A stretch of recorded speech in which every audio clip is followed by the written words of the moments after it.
Hello everyone.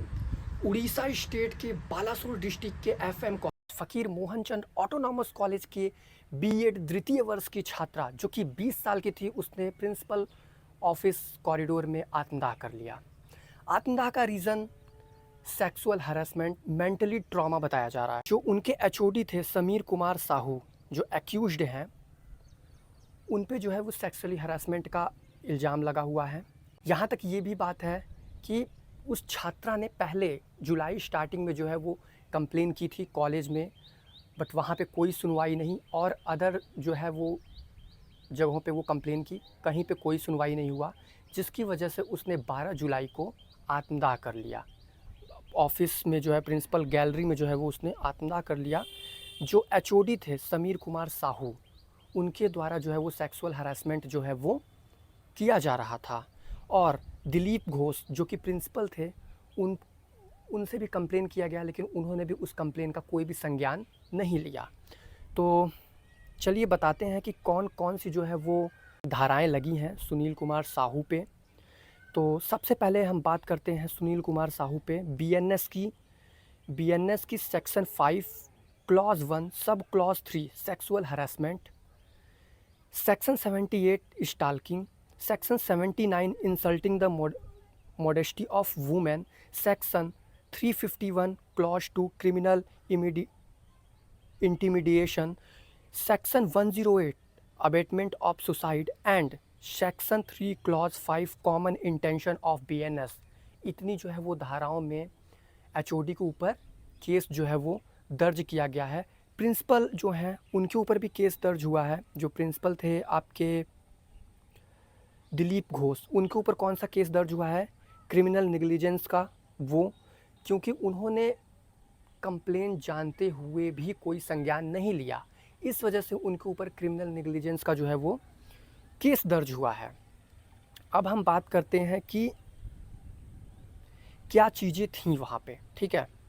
तो सबसे पहले ये प्रोटेस्ट वगैरह चला, प्रोटेस्ट कॉलेज के स्टूडेंट की तरफ से, और वो जो विक्टिम थी उसके तरफ से भी प्रोटेस्ट किया गया, कंप्लेन की गई, बट कोई सुनवाई नहीं हुई।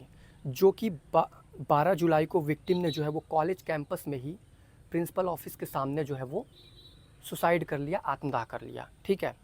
अब हम आते हैं, हरासमेंट जो है वो इग्नोर किया गया।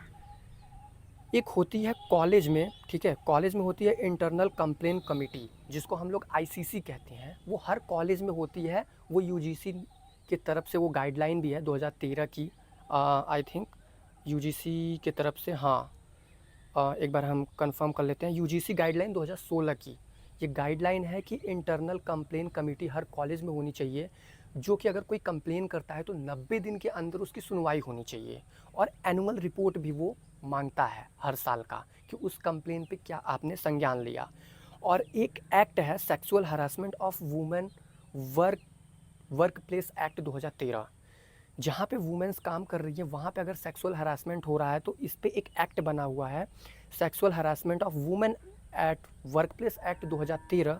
उसमें भी ये कहा गया है कि जो आपका इंटरनल कंप्लेन कमेटी होनी चाहिए हर इंस्टीट्यूशन में, उस पर 90 दिन पे संज्ञान लेना चाहिए, और उनको जो है वो प्रोटेक्शन भी मिलना चाहिए। जो एक्यूज्ड रहेगा या जो कंप्लेनेंट रहेगा उसको जो है वो प्रोटेक्शन भी मिलना चाहिए। बट उस कॉलेज में ये कोई सी भी गाइडलाइन जो है वो फॉलो नहीं की, और ये जो है ये संज्ञान हुआ। आप ये सोचिए कि कोई इंसान कितना पीड़ित होगा कि अपने ऊपर कैरोसिन ऑयल डाल के जो है वो सुसाइड कर लिया। एक होता है मरना कि आप गए अचानक से मर गए, उसमें उतनी दर्द नहीं होती। एक होता है कि आपकी एक एक बॉडी, एक एक सेल्स, एक एक स्किन जो है वो जल रही है, और एज पर रिपोर्ट जो है वो 90 to 95% जो है वो झुलस गया था शरीर, जिसकी वजह से 14 जुलाई को वो जो है वो डेथ कर गई एम्स भुवनेश्वर में ही उनका इलाज चल रहा था, और 14 जुलाई को जो है वो डेथ कर गई। सारी रिपोर्ट आपकी स्क्रीन पे आ रही होंगी, तो आप वो भी पढ़ सकते हैं, ठीक है।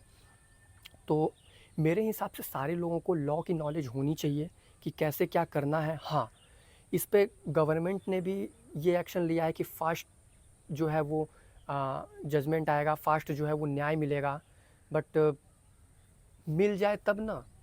ऐसे तो बहुत सारे केस हुए, अतुल सुभाष का केस हुआ, सोनम गुप्ता, अभी वो जो है वो केस अभी तक चल ही रहा है। वो मेरठ वाला केस जिसमें अपने पति को जो है वो पता नहीं कितने टुकड़ों में काट के ड्रम में भर दिया था, किसी तक का न्याय नहीं। न्याय होता है, इंसान जेल जाएगा, अरेस्ट होगा, लेकिन फिर बेल पे छूट के आता है और कुछ दिन बाद केस भी ख़त्म हो जाता है।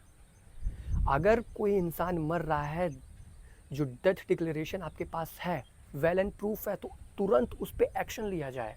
डेथ डिक्लेरेशन अगर आपके पास है तो वो इंसान समझ लीजिए वो मर्डरर ही है, आप उसको उसी हिसाब से जो है वो सज़ा दीजिए। तो ये सारी चीज़ें थीं मेरे हिसाब से। आपकी क्या राय है आप कमेंट बॉक्स में बताइएगा। ये सारी एनालिसिस थी, अब आगे देखते हैं कि क्या कैसे क्या उन जो विक्टिम थी, जो एक्यूज्ड थी, उसको कौन सा न्याय मिलता है। तो thank you so much for watching this video अच्छा लगे तो वीडियो को करिएगा लाइक, चैनल को शेयर करके करिएगा subscribe. Thank you so much for watching this video. Bye bye.